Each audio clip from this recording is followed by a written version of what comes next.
Greetings, welcome. Thank you for joining us on another session of Ask the Trainer. And this is the special session that we're running today because we've got a whole bunch of us trainers on the stream. And here we are. I don't know if this is Jonas, is this the most amount of people that we've had on an OBS YouTube stream? I think it is, yes. I think so. So At least welcome to our extended Yeah. OBS test.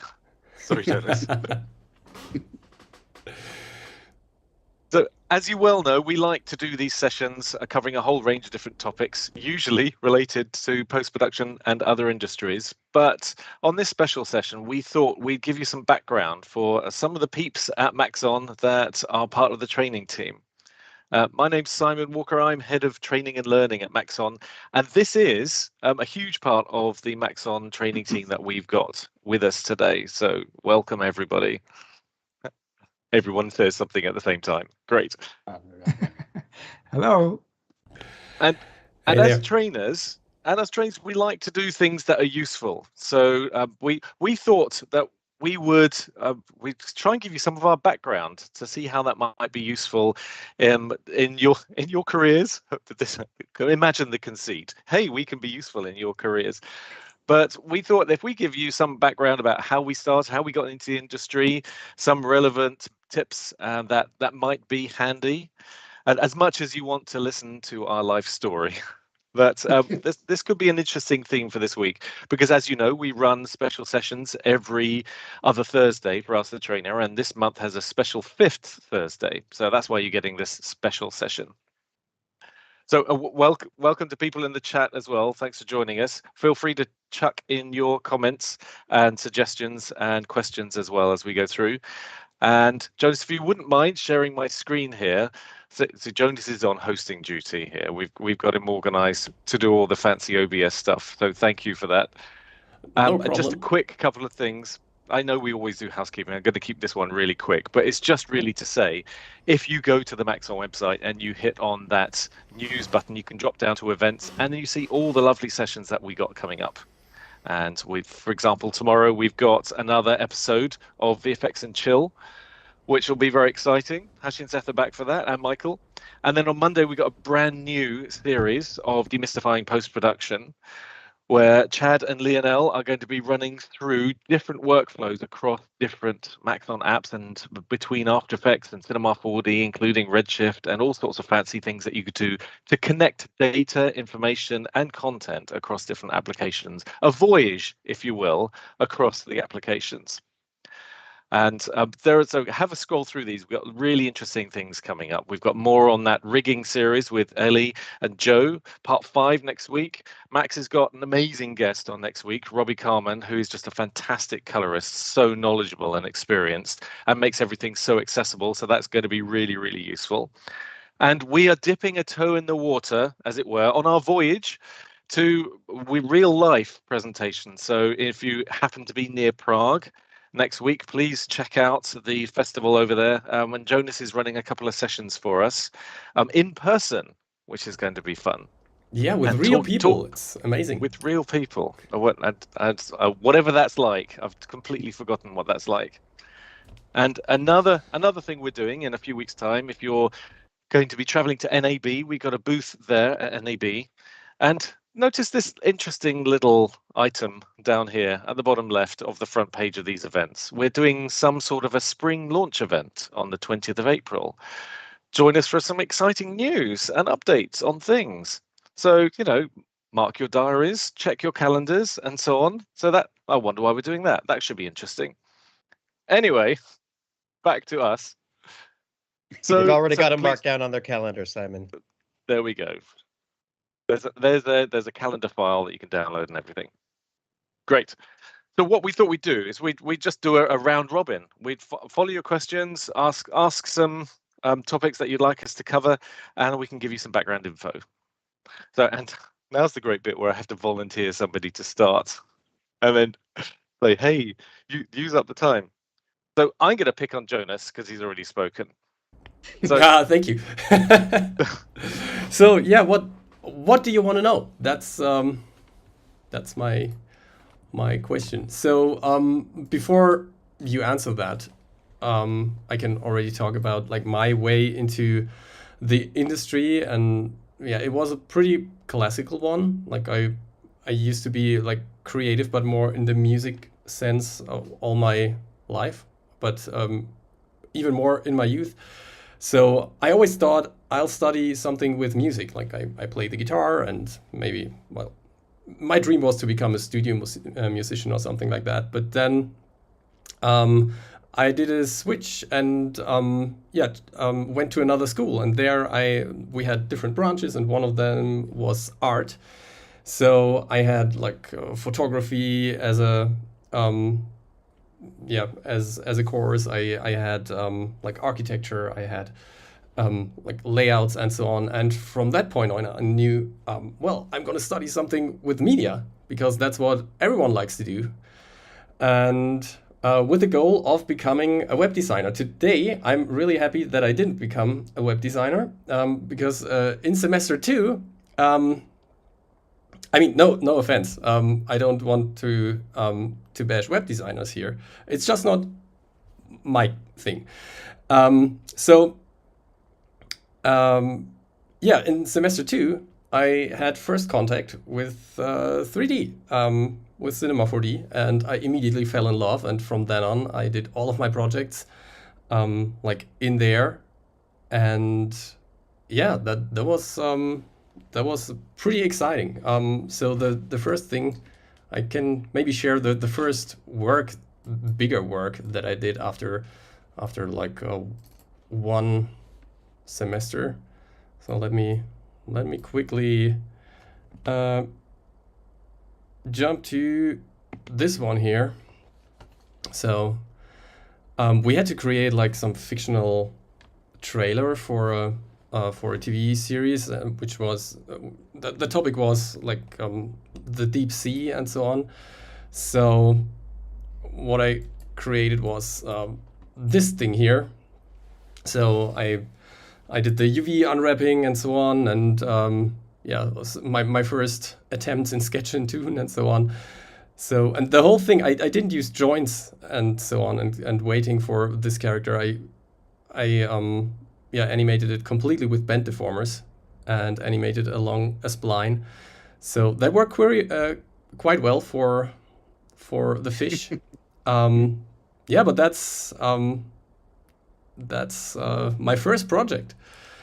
And then, of course, I took the major in 3D because I fell in love. And this is another one of the projects that I did. Like that was a cooperation. This is my graduation project, which never got to a finished state. But it was about some sort of elf and a guy someone who likes to create things and invent things. And so this was the intro part, and then there was this thing here. And how many years ago was this, Jonas? This was in 2010 to 2011, or maybe even 12. It was a quite ambitious project. I mean, it was like 5 minutes of animation, and I did all the rigging and the character animation and so on. And the co-student that I worked with, she did like all of the set design and stuff like that, and character design.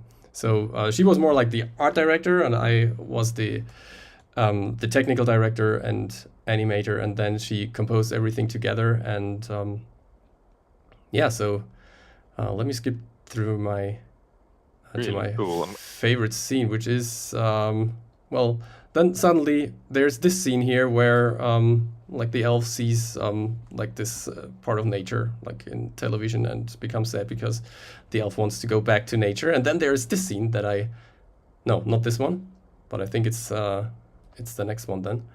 So we did a lot of faking. Back then, we only had standard as the renderer. So even physical wasn't part of Cinema 4D. We created this in Cinema 4D 11.5. So the next one is my favorite scene, with the time lapse in the background. So that was the graduation project, and like in the end,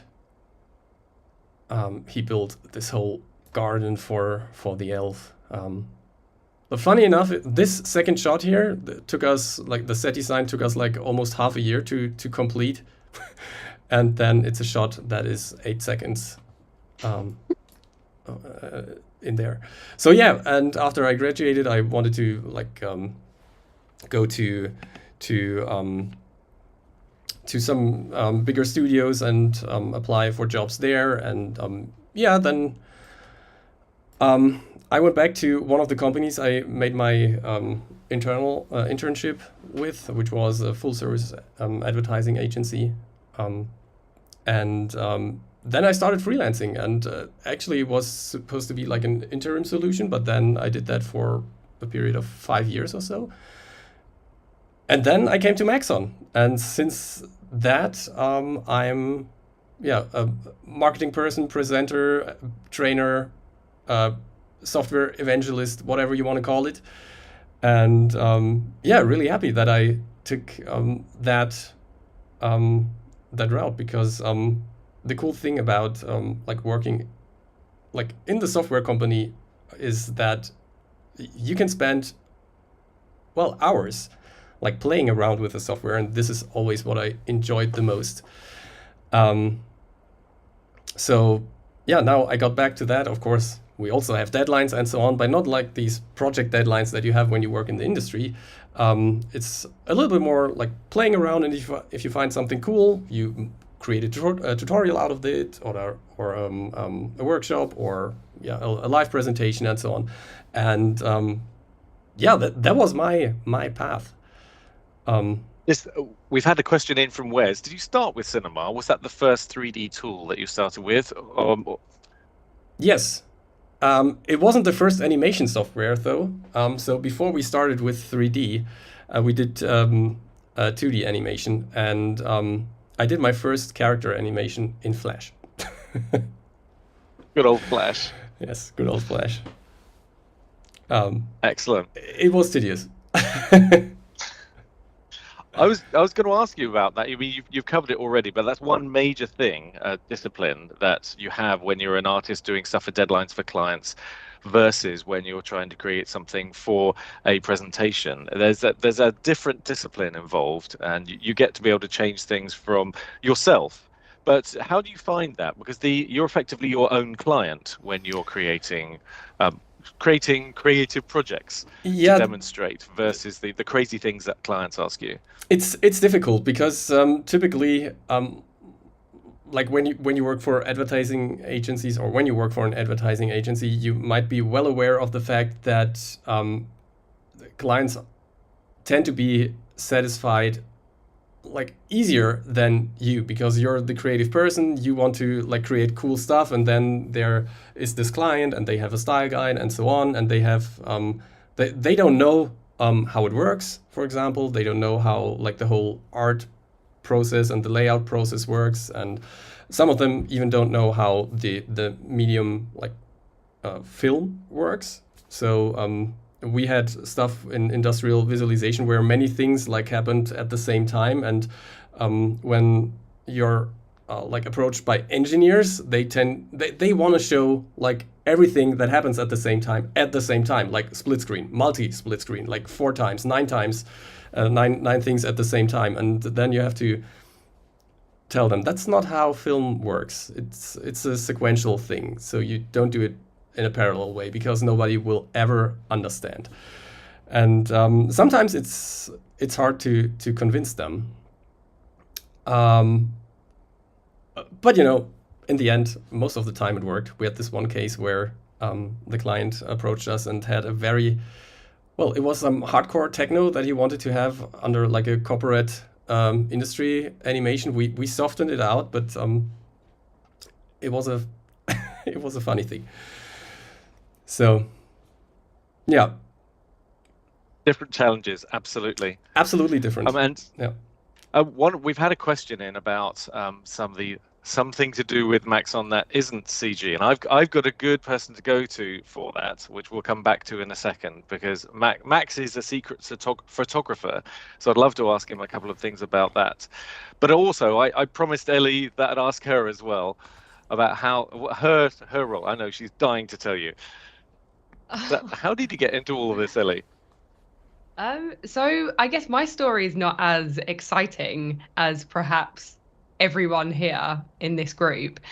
I guess I've always been creative, play the guitar, studied music tech, studied photography, but I guess I fell into this job at Maxon.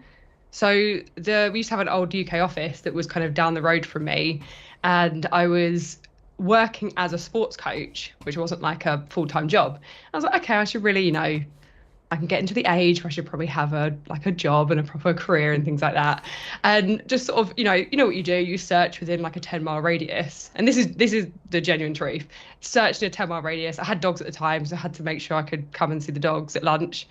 And there was this company at Maxon that was hiring like a sales rep.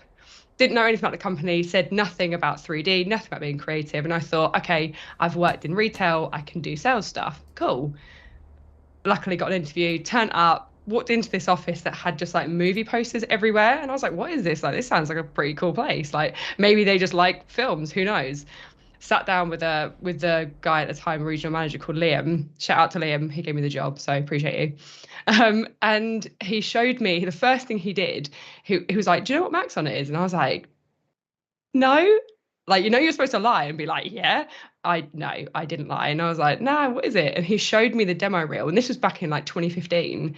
And I was like, after like the 2.5 minutes of the demo reel, I was like, I need this job now. Like, I absolutely want to work for this company. Like, I don't even know what it is. I don't care what it is. I want the job. And he was telling me about, it's like 3D software. And so the first few months, luckily I got the job. I don't really know how, with my zero experience. Charm, I guess.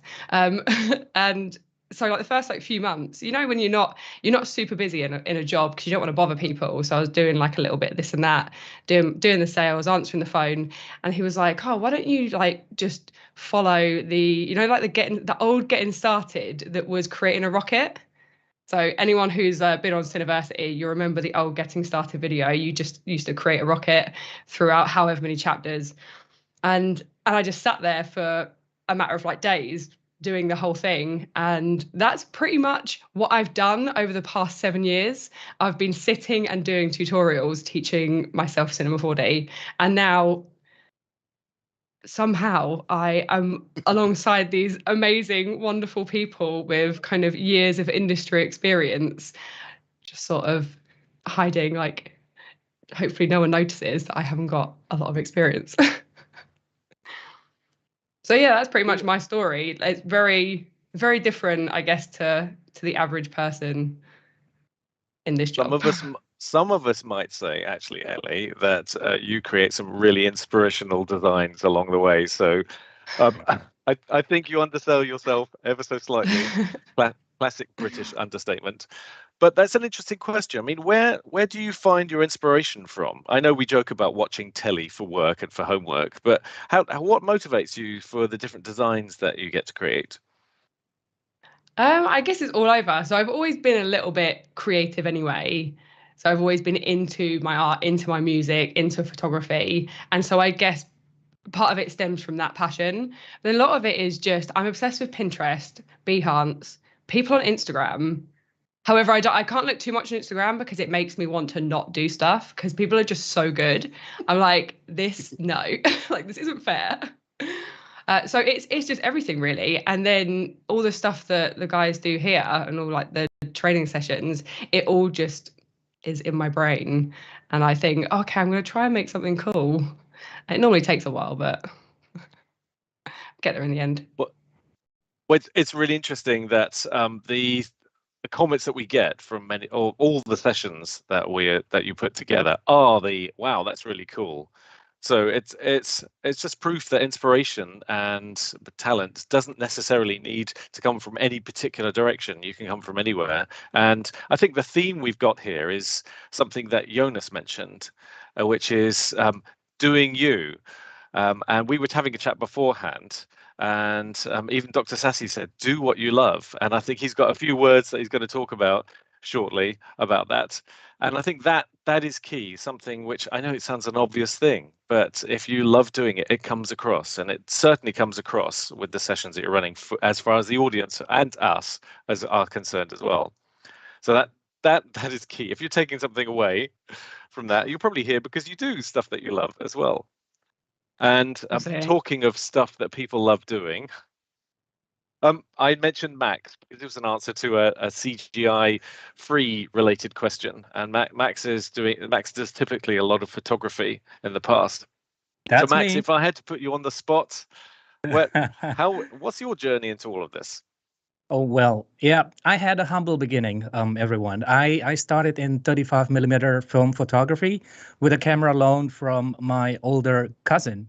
And, however, growing up in Southeast Asia before the year 2000, sorry for dating myself there, and I found out that there are plenty of limitations to hardware and to informations. And back then, computer is a very luxurious item for me. And so as much as I love making image with my humble camera, I think it was Nikon F4 or something back then. And there are just plenty of limitations, be it the technology or the sophistications of the hardware. And then I remember going through the contact sheets or the print index whenever I'm finished doing photography, and then using the real magnifying glass to go through all the pictures that I like to print, because I simply cannot just print everything because it will be just too expensive. Budgetary concern. And fast forward several years later, the photography path led me to a gig of being a wedding and portrait photographer in Florida. I think it was in 2007, yes. And that's where I got a big chunk of my portrait lighting jobs, and that's really something that I'm really thankful. And after that, it leads me into some gig in Germany in video game industry. So I was like pretty much jumping here and there, and that got me dealing with things like CryEngine and for a couple of years, and then my path crossed with Maxon, and it's similar story like Elly. I never know, I didn't know what Cinema 4D is, but when I visit the headquarters, there were plenty of James Bond movie poster, the Polar Express poster, and everything. It's like, oh, this company making movies, so I should work here. And yeah, that's why I joined Maxon and start my career as a QA engineer for Cinema 4D back then. And things, I mean, if we fast forward a couple of years later, I feel that, as much as I enjoyed 3D, I feel like I cannot express myself to the fullest, like as if I am doing photography or something like that. As much fun it is something that a little bit different than a photography. Not until Maxon merged with Red Giant, and that's where things get really, really, really interesting to me. And getting to know the product portfolio from Red Giant, especially Magic Bullet Magic Bullet Suite, it just triggers my passions for photography. And I think back then I was asking Simon if I can join the team, so to be one of his minions, and to learn more about Magic Bullet Suite. And I never never looked back since then, and I think it was like the best choice I've made in my life. And yeah. There you go. That's a Maxon product that has a little bit or less things to do with 3D. Although you can start and use Magic Bullet looks in Unreal Engine, for example, or even in Cinema 4D. But Magic Bullet Suite had allowed me to, to approach film as I am approaching my pictures, my photography, and it was really intuitive, and that's has been my passions since then. So I never know what color grading is. I never know what's the process of that.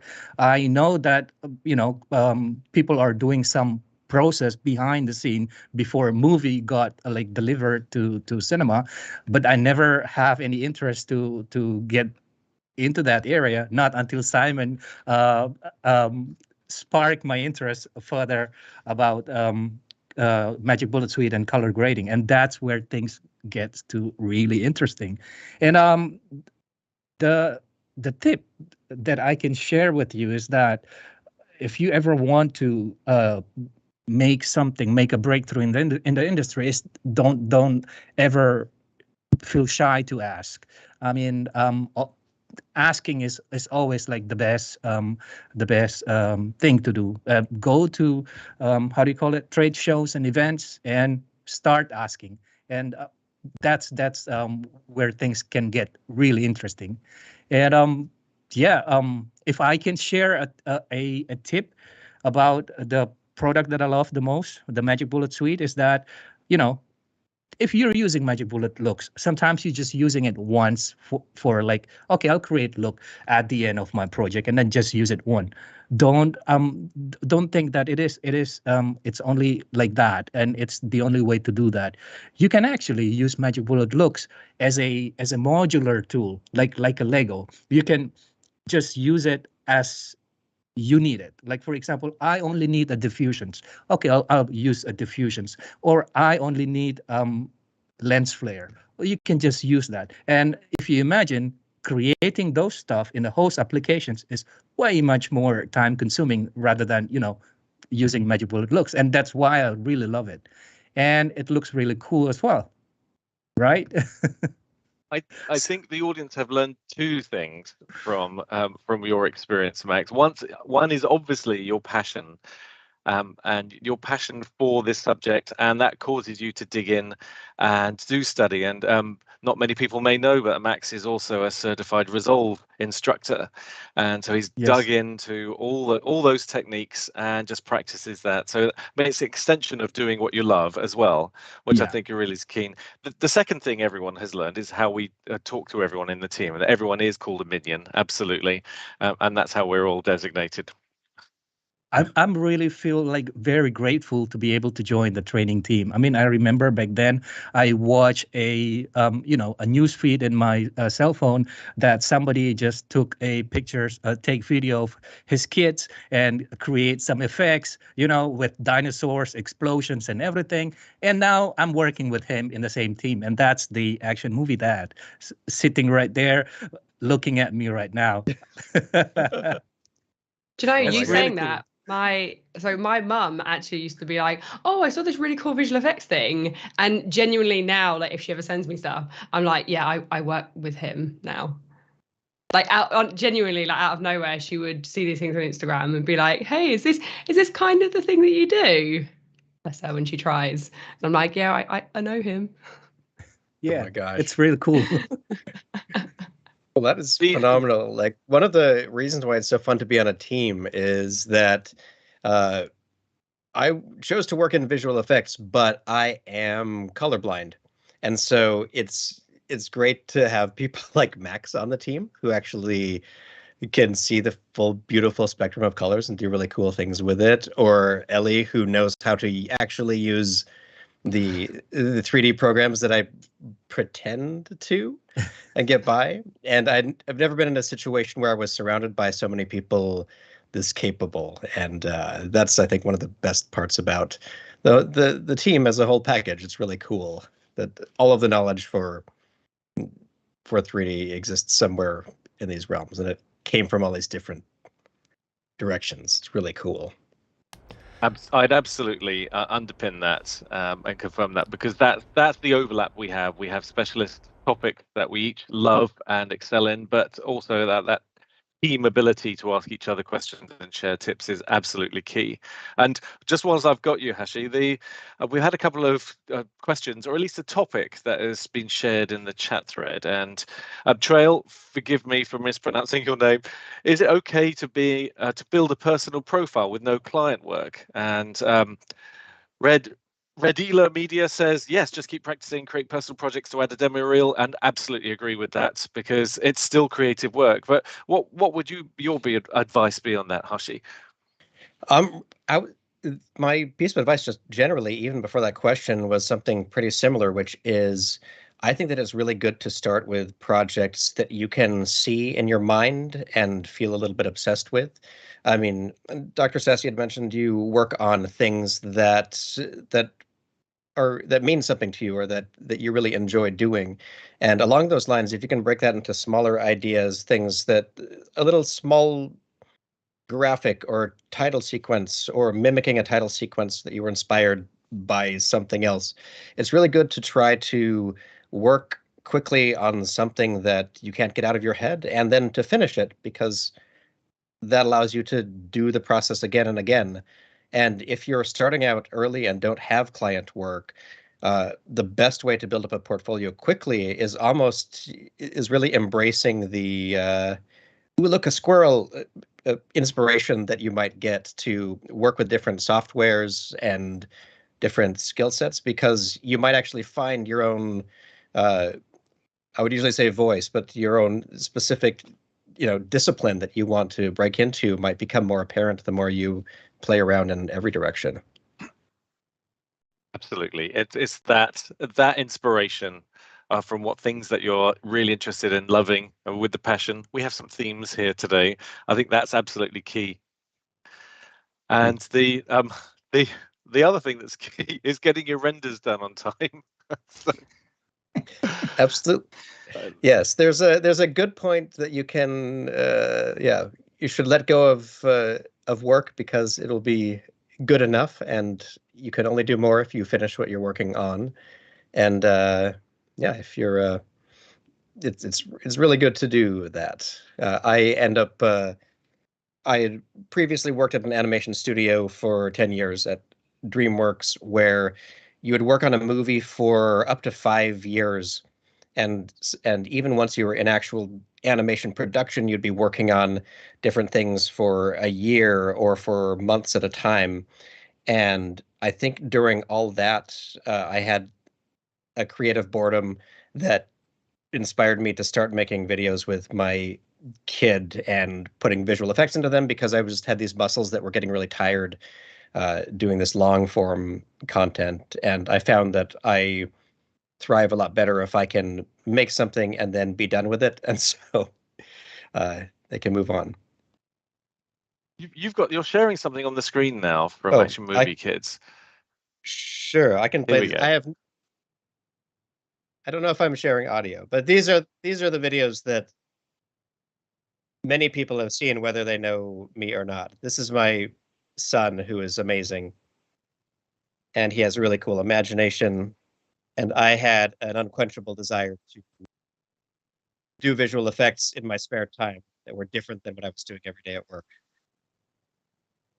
If you haven't seen these, check out Action Movie Kids on YouTube. It's so fun to waste an afternoon being inspired by these shots. We'll stick the link in the chat area very shortly. Exactly. No, but thank you guys.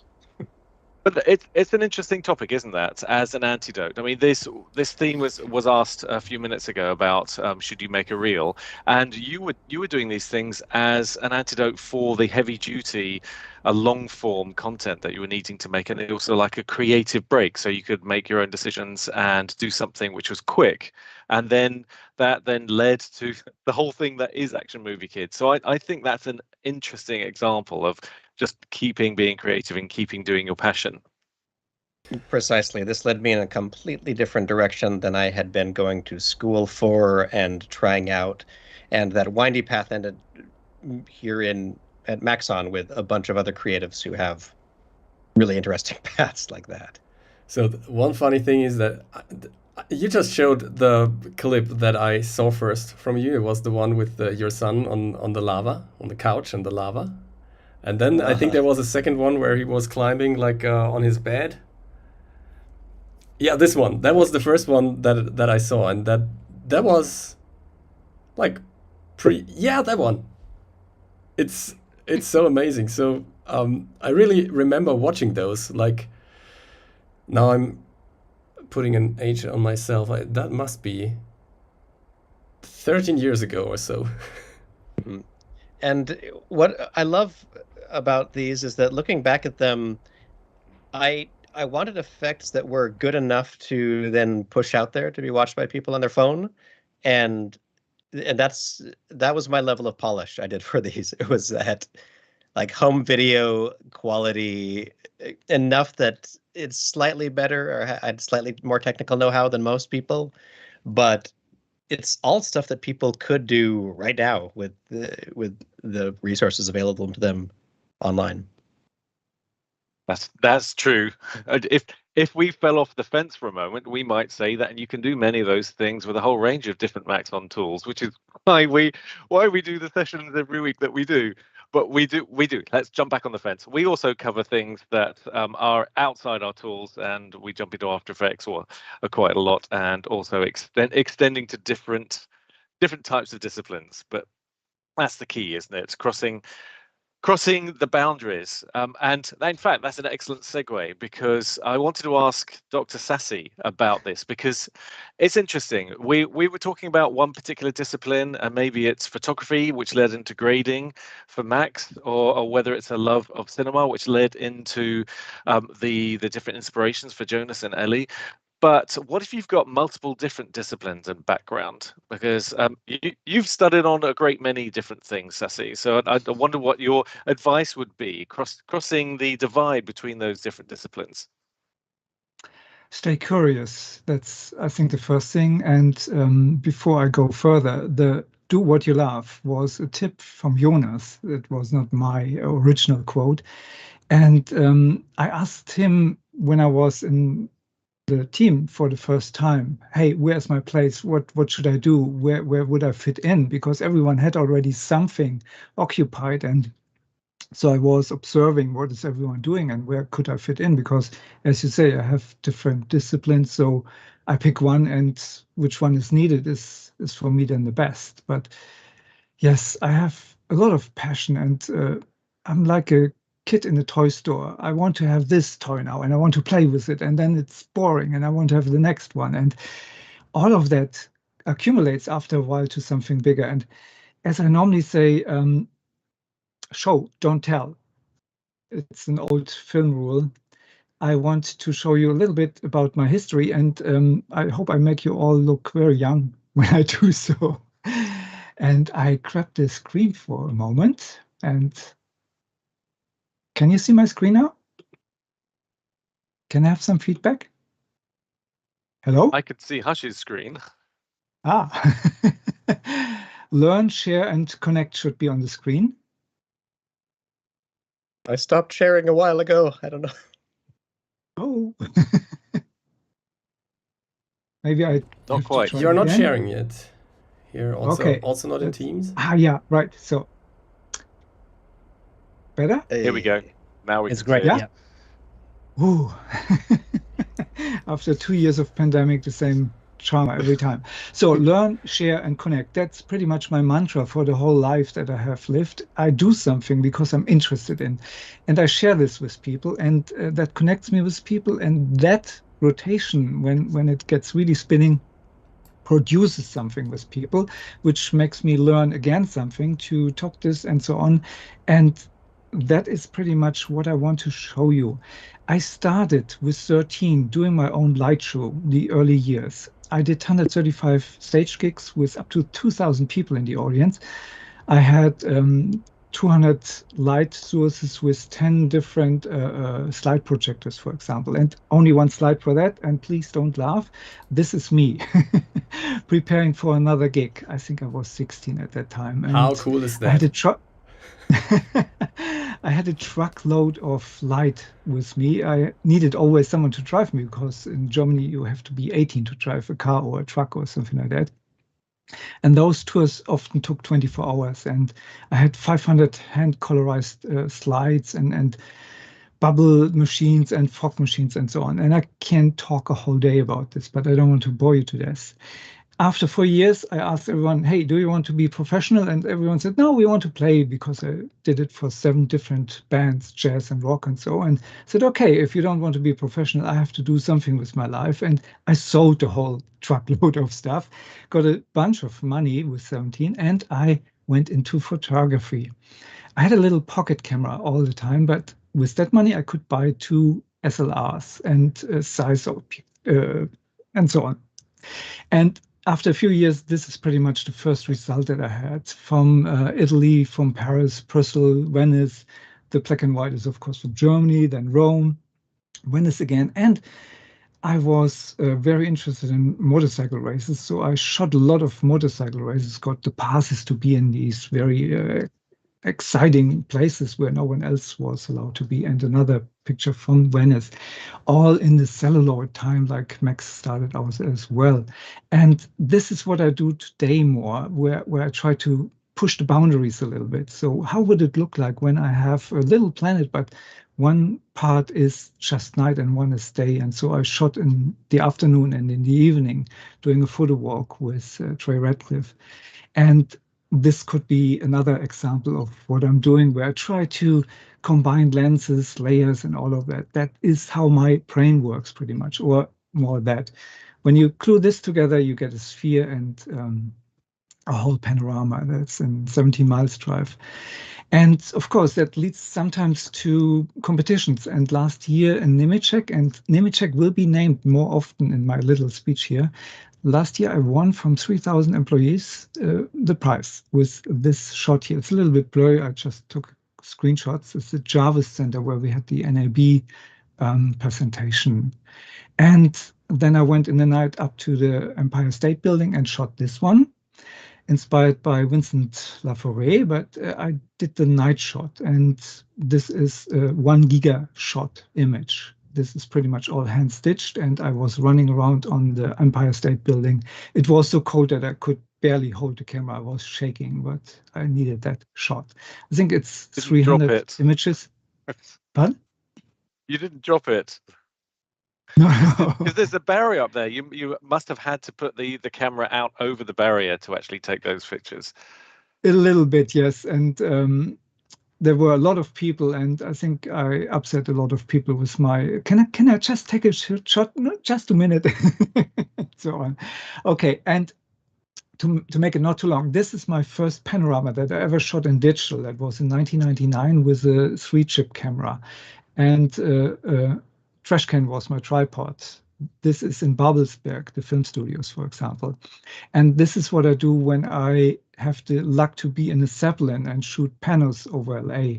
And in the right upper corner, behind these mountains, there I sit at the moment. That's my home.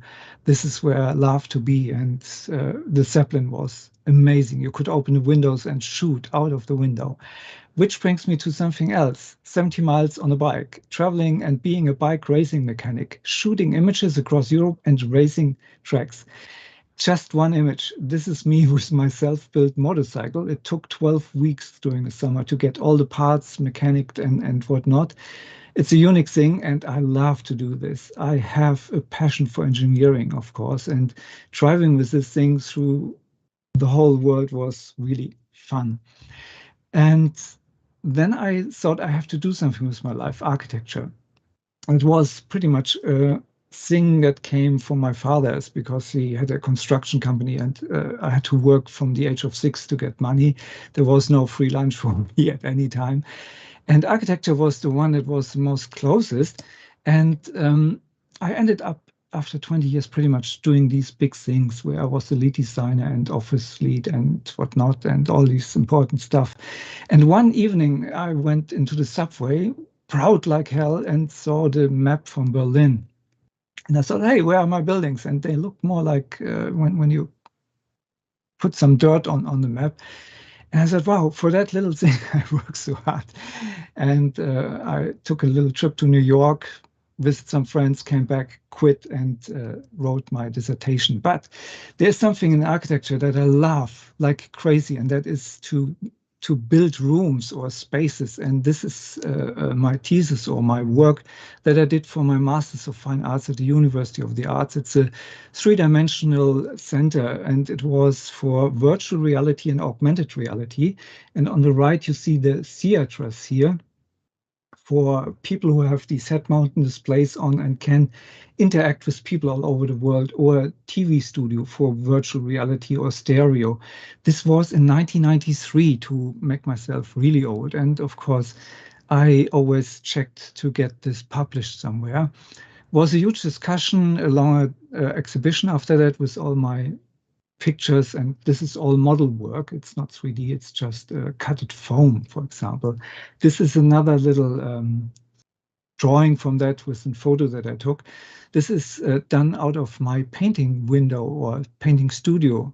That was an old gasometer that I saw every day, and so I took it and built it in. All of that led me to, as I said, learn, share, and connect, to get into connection with an Institute for Social City Development, where I made a 20-minute animation and an interactive DVD, where I showed how to live with a low income in a very specific way of architecture. And we made an analysis with 1,000 people who watched that and so on. Longer story. And that leads me then to architectural visualization, because I had no interest anymore in doing these big projects, which take 2 to 4 years on average. And I built in Berlin pretty much for $250 million at the time in 10 years. And I was exhausted. I was close to be burnt out. So what to do with all my knowledge? And so I took on, bought Archicad and made architectural visualization for many people. And here in the lower left area, that was a co-production with a friend. I was always networking with people, connect again, learn and share and connect. And he was pretty much on the end, on his rope with his stuff. And he said, can you come over? And I think I worked 24 hours, 3 times in a row, and we got this done. We got an award from the Animago. And yeah, it was always fantastic. And this on the right is a project in Italy where I got an exhibition done with it to remodel the whole city pretty much. And yeah, it's fun to travel and so on. On the left, more for laughters, when you are an architect, you can also create discotheques. And during my studies, that was pretty much 20 years, I always needed, of course, money. And so I got the job to create a discotheque from an old train station, which I did in 6 weeks. Was horrible. And here's again from the city, the publishing. This is a first work in Photoshop in color. I had one professional in black and white, but this was a model that I had created, and I shot it in model dimension in 1994. And Photoshop at that time had no layers. So you had one shot to paste it in, and then it was inside. The rest was cloning or whatever. And so I went to the original location and shot from the same perspective, so it matched into it. Photoshop 2.4, delivered on 6 little floppy disks at that time. And without this is layers. Those without layers. Flipping paths, save as. Yeah, absolutely. Yeah. And repeat, because it goes the first 20 times completely wrong. And here you see a little overview over everything. And the bigger pictures is for friends who created this architecture stuff, and I put it into Archicad. And in Archicad, to give you an idea, there were output channels for electric image, for Atlantis, for pixels, RenderMan, and so on.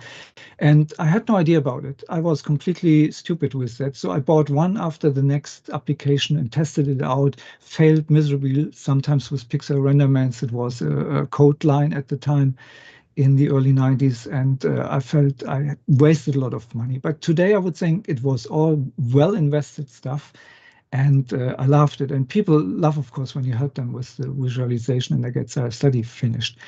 So my education, one of my favorite themes, and I think everyone has ringing in the ears when they talk to me about it. I took 20 years after normal school to do all of that, but to make it very quickly, I have 6 different degrees, and it ended up in a dissertation about architecture and simulation, which is collecting architectural animation from all over the world. Nemetschek here again was very helpful, sent me really boxes with VHS tapes, and I collected over 100 of these in the 90s, where it was really a scarcity or rarity. What is the right term? I don't know. I checked them all, and the first 100 pages is the whole feature film pipeline from editing and color correction and whatever you want. And I created 13,500 data points, which I put into statistics, and figured out that pretty much none of these visualization would be visible for a normal human being. You could see them with a helicopter or whatever. And so that was my result. And you see here in the lower area how much an impact distance and lenses can have, and how to reproduce, how to fake, how to lie with all of that. And of course, I was a little bit proud. I have sent my dissertation to all the publishing houses, and it was published in Switzerland and Germany and so on.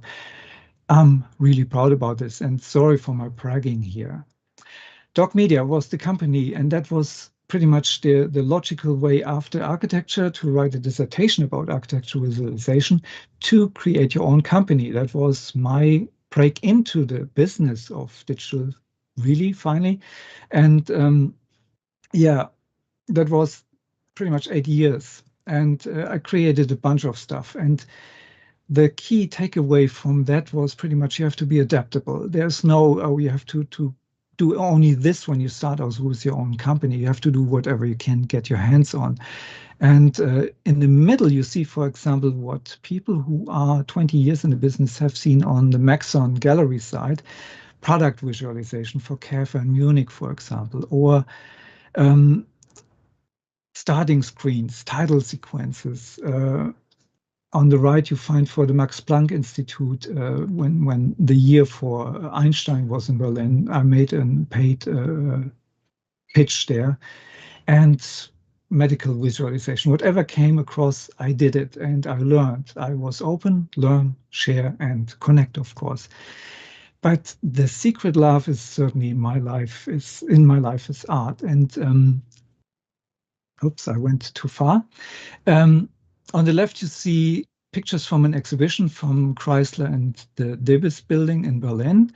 And I have done over 20 exhibitions in Berlin. I had a paint studio for 15 years in Berlin, all to keep my brain sane during my architecture time. Sometimes I drove with the cab at midnight into the studio and painted my brain out. And without that, I wouldn't have survived. And so I have pictures there, as you can see in the topper area, that are 10 feet wide and colorful, large, always in oil, some in acrylic.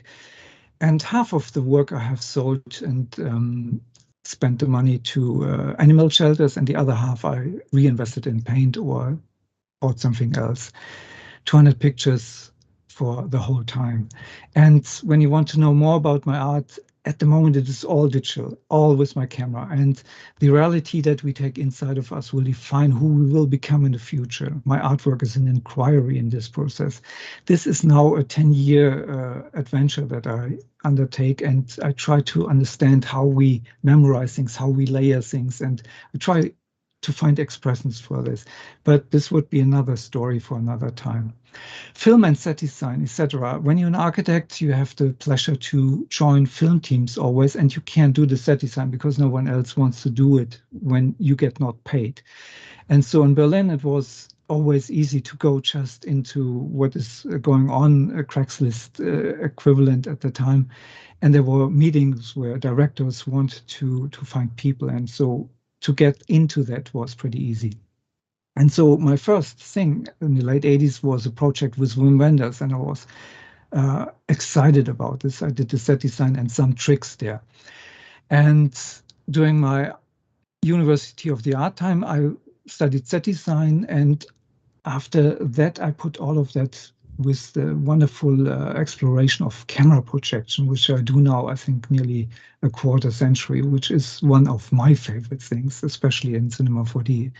It's so easy, so wonderfully easy. And here are two DVD covers from two movies that I have accompanied with all kinds of things, script discussing and technical stuff. The first one is called The Stranger Must Fly, and the second one, The Rain Soldier. And I want to show you here, the Stranger Must Fly was literally that he gets kicked out of the train, and the director asked me, hey, how can we do this? And what I loved to do at that time was special effects. Visual effects was not really available in the early 90s. And so we discussed this. He needs to get out of the train, fly, and we didn't have any technical stuff to take things out. So we had a platform where he was laying on, and we had to find an area with two trails where we could run two trains at the same time. And that is what we found in Poland, for example. And we had the whole team there. And so he could go out, fly out of the train, and it's in the movie. Very proud about this as well.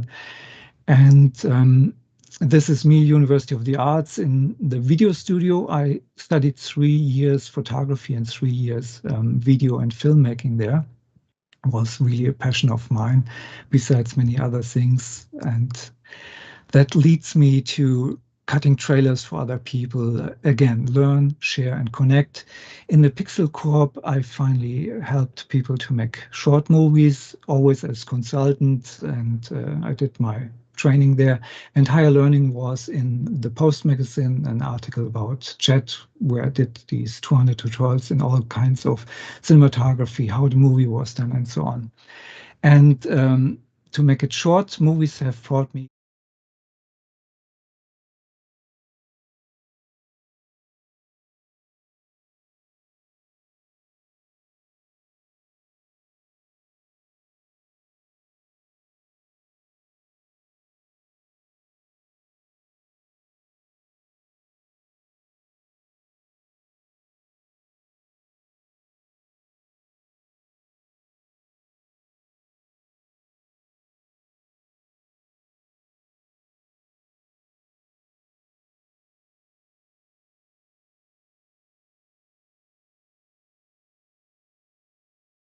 the whole feature film pipeline. So we don't need to do a lot of looking elsewhere anymore, but we love to do this, of course, because it's fun. It's games and so on.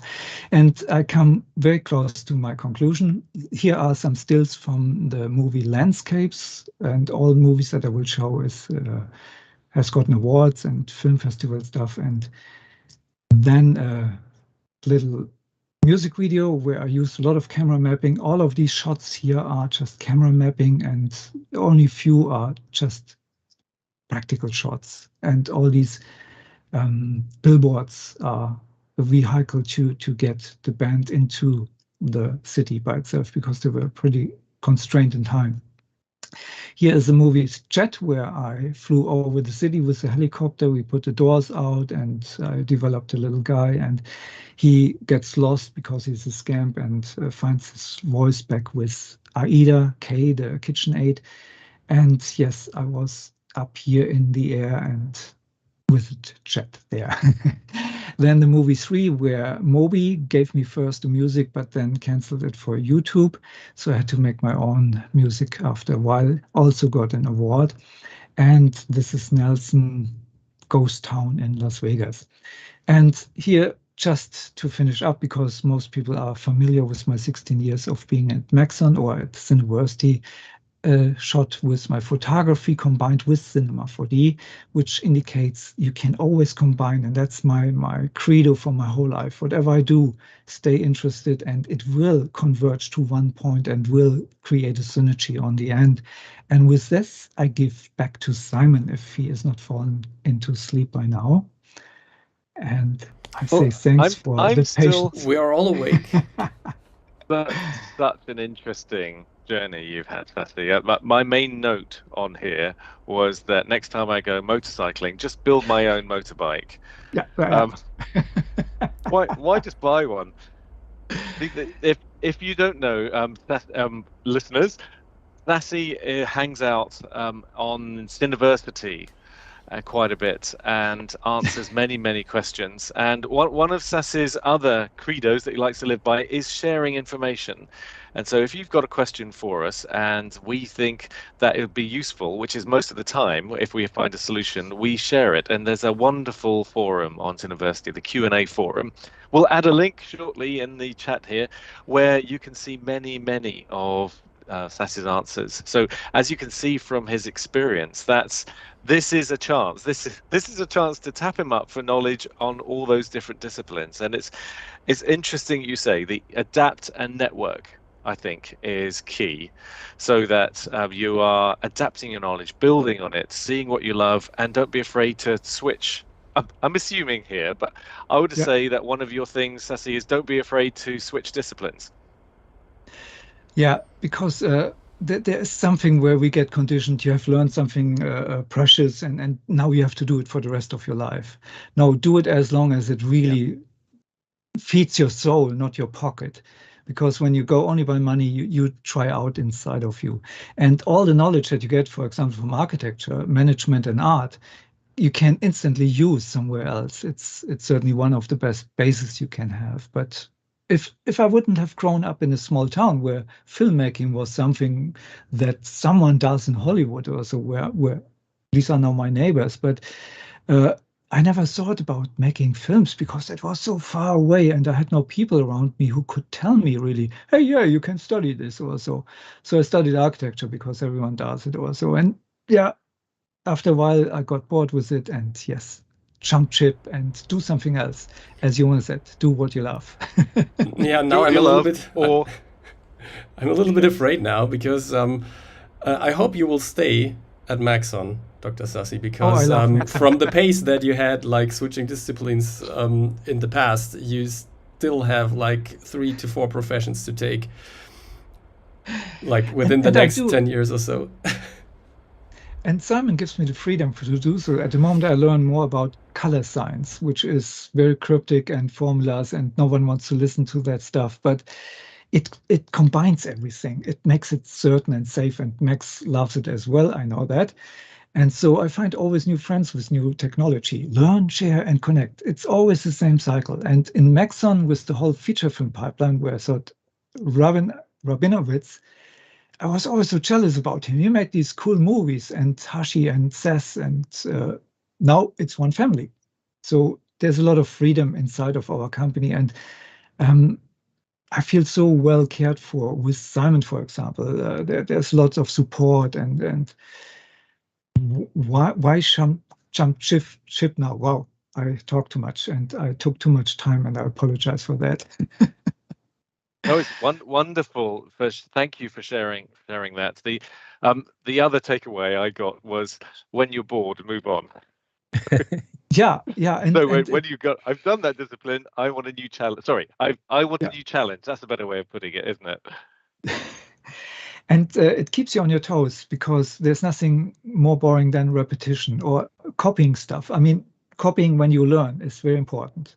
But then you have to push the boundaries. You have to make your mark somewhere, and there's no free dinner when you repeat stuff. It's wonderful when you do something on your own. Like I got a patent on photography equipment, and you can't imagine how that feels inside when you say, I contributed something. I did something that no one else did, and I can encourage everyone can do it. Just follow your heart. Absolutely. The regular listeners will know that we never overrun on these sessions. A trainer always finishes when exactly they mean to. So we still want to have check-in with a couple of us still. So bear with us. We'll try not to go on too much longer.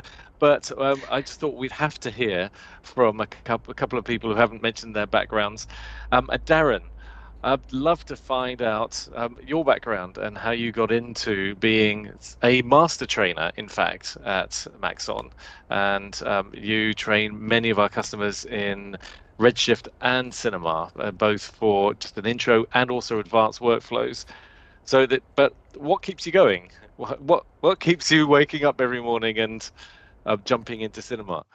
It's cheesy and corny, and you may not believe it, but it's this team. It's all the people on this team. It's this company, and it's our products. It's just fun. I'm just having fun.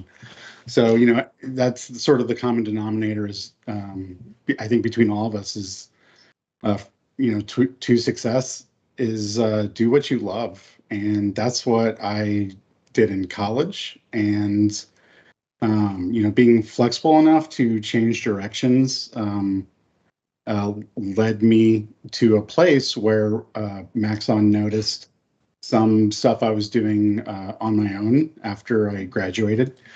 It was Half-Life mods. I think that was the big thing. I worked on a plugin to go from Cinema 4D to the source engine. And yeah, and so Maxon reached out and asked me to present the plugin at the booth at GDC, and I did, and that's how it started. And then Paul started asking me about training, and so we got into doing some live training. But you know, I started in a place of essentially Mist and Stanley Kubrick movies. So it's just sort of this fascination with environments and atmosphere and production and design. And that's, you know, that's what I studied, studio and field production design. And I got turned on to Cinema 4D in a 3D class, and I just fell in love with it. And I just always wanted to learn more Cinema 4D, and I wanted to share that fun and that pleasure that I got from creating stuff in Cinema 4D with other people. And so far it's paid off. Absolutely. Two key things there for me: the flexibility and being adaptable and jumping from different things, but also that wanting to share things and wanting. You found out something cool to think, I have to share this with somebody. Yeah. Totally get that. That's really cool. The other thing I think is also that, as you say, the creativity, doing things that get you noticed as well. I've spotted that from a number of the team, that which is a theme that we talked about a while ago now, which is just create something and add it in your reel, and then it adds to your body of work and gets you noticed. That was actually one question that had been asked, if it's okay to have absolutely. just personal work on the reel. And yes, absolutely, whatever is good, put it on your reel. It's I mean, Hashi already replied to it, I think, but I just wanted to bring this up again. Just make something cool, make something you love, and put it on your reel. Doesn't matter if it's client work or not, and do it a lot. Yes. Yeah, put on your reel only where you want to work in the future in, because people will see you for exactly what you present. Yes, that's true. That is true. Talking about making cool things, I wanted to ask Chad as well, because Chad's got a big background in filmmaking and in visual effects as well. And so, Chad, tell us. Yeah, actually, it's kind of cool that I'm going after Darrin, because Darrin actually taught me Cinema 4D like 14 years ago, I think. And so it's really cool and I've learned from all these people and been watching their tutorials and their art and stuff like that for years. So it's really cool to be rubbing shoulders and be on this team. My start, just very, very briefly, I was a psychology major because I like psychology, but I thought that was the most stable job. I loved art, but I sucked at it. I can't draw a circle or even a stick figure. People would be like, "What is that?" It's an artistic interpretation of a stick figure. That's as close as I can get to art. But when I was in school for psychology 20 years ago, I discovered Photoshop, And I was ditching all of my psych classes to play with Photoshop. And in case this helps, because I would imagine there are people on this call who are maybe at that juncture, like students who are kind of like, what should I do? Should I do like a stable, steady thing that's like a more guaranteed paycheck, or should I go into art, which is kind of like more of like a, you know, dicey proposition and less of a stable, guaranteed career path? But I asked myself this question that changed the whole trajectory of my life, and maybe someone out there, this will benefit them. But I asked myself, like, what would I do on the weekends? Like I had to make a junction because I was ditching my psychology classes to play with Photoshop. So it was like a huge fork in the road. What do I do? And that was the question that turned everything around. What would I do on the weekends? And like, I asked myself, would I go on my own time and my own money to go to like a Carl Jung conference or something? Like, and I don't know that I would. I think like once I clocked out, I would be clocked out. But would I go to like a Photoshop conference on my own time and my own dime? And like, hell yeah, I totally would. And so I realized that even though I'm totally behind and I don't have the art skills, I did the thing that like this common thing that Dr. Sassi mentioned. Like I followed my bliss. My thinking is that if I'm this passionate about it and I'm going to do it in my spare time, then I'll catch up because I'm going to keep working until I get it. So I had like a desk job that was unrelated at the time. And I took the Photoshop user guide, which came in paper at the time.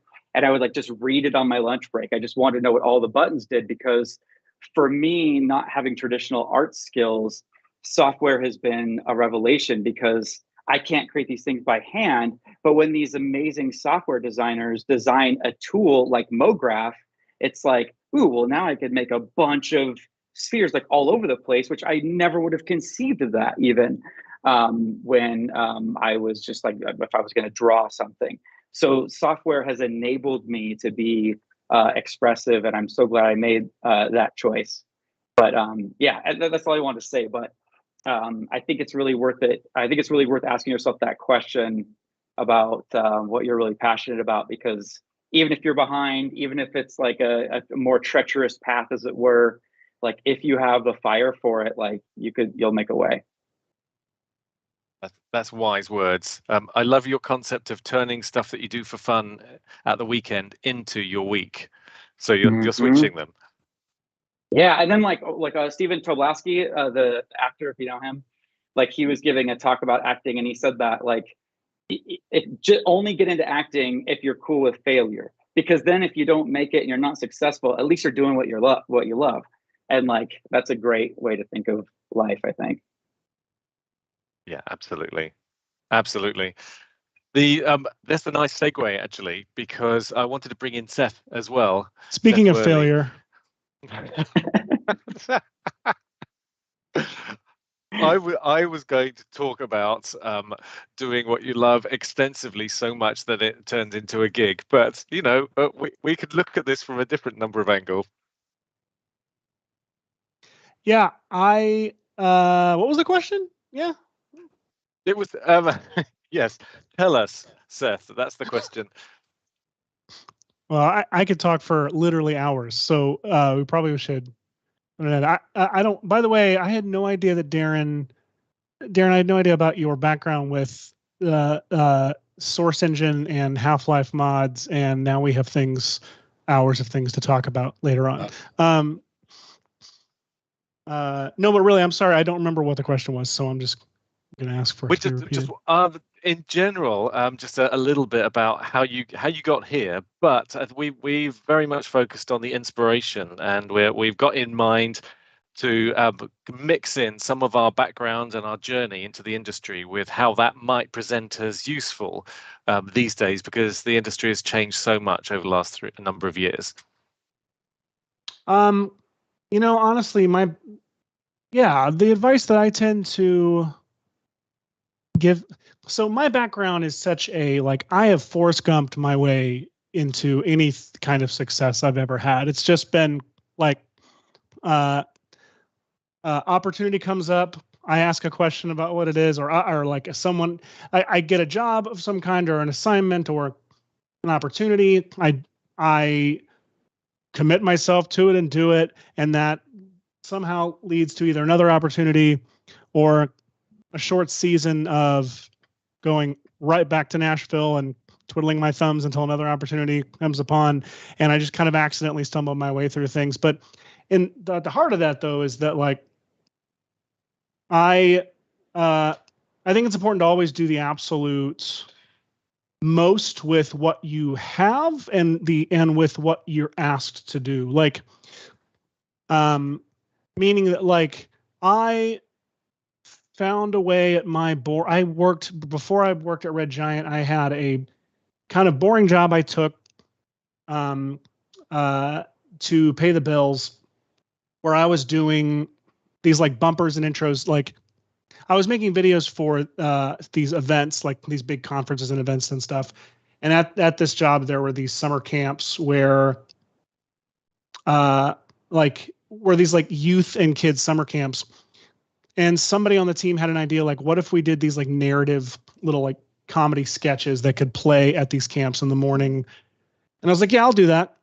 And I cut my teeth like writing and directing and making narrative stuff, doing that, while at the same time still even being bored with that and being like, you know what, I want to learn After Effects and I want to do visual effects. Like I grew up like in love with like I grew up at the altar of Steven Spielberg and Robert Zemeckis. Like, so naturally I'm like, I tend to lean toward like, you know, special and visual effects heavy ideas. And so I would use this job to do the things I was being asked to do, but to try and do them my way as much as I can and try and learn as much as I can on each of those projects.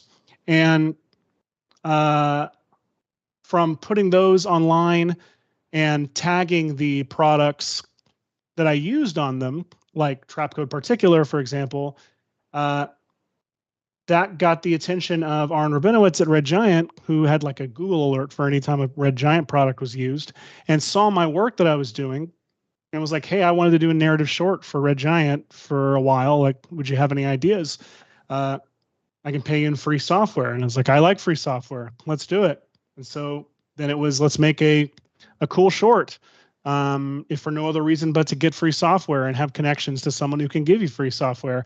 And then that perfectionist in me of like, well, no, like, don't just phone it in, like make it really cool, make it something that's actually really fun. You're going to have to spend your own time doing this, find a way to have fun doing it. And made a short called Plot Device. And this was back in the early 2010s when you could put a short online and have it go viral and be directing a Thor movie 2 weeks later. I didn't get the Thor movie, but the short went viral and got me a full-time job at Red Giant, and directly led to any other opportunities I had since then. And it's just that over and over. It's like, well, here's an opportunity. My perfectionism kicks in, do it the best I possibly can. And sooner or later, it either levels me up in terms of skill and tool sets, or if at best levels me up career-wise into like the next opportunity to do the thing. Because I try not to look down on anything that comes on my plate. Like I try and do the best I can with it, and it tends to be what leads me to other jobs. It's a very privileged situation I've been in. I don't know how applicable it is to everybody, but I mean, it's never bad advice to tell people to do good work, right?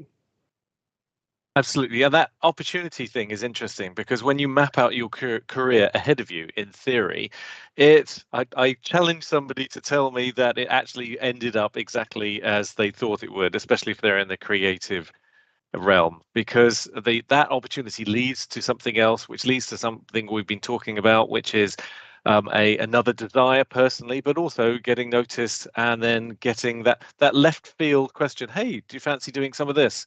And then suddenly you've got a breadth of experience, and then you're picking the different things that you like to do, and you could never imagine that you can't predict where you were going next along that journey.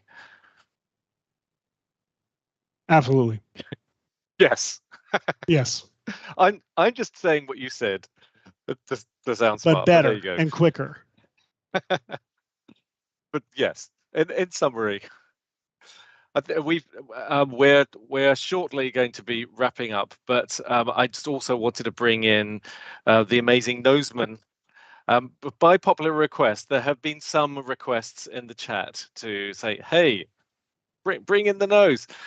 So you know the theme that we've been developing here, and you've been calmly waiting in the wings to throw your knowledge and wisdom to us. So would you have any wrapping up comments? No, I'll do nothing of the sort. And my only advice is that try and be unpopular and be correct. And that's my main motto. I'm an arrogant person that feels they have something to prove. So I chose to be unpopular instead of and correct rather than popular and incorrect. And because I just out of luck, I just happened to have a knack for solving problems.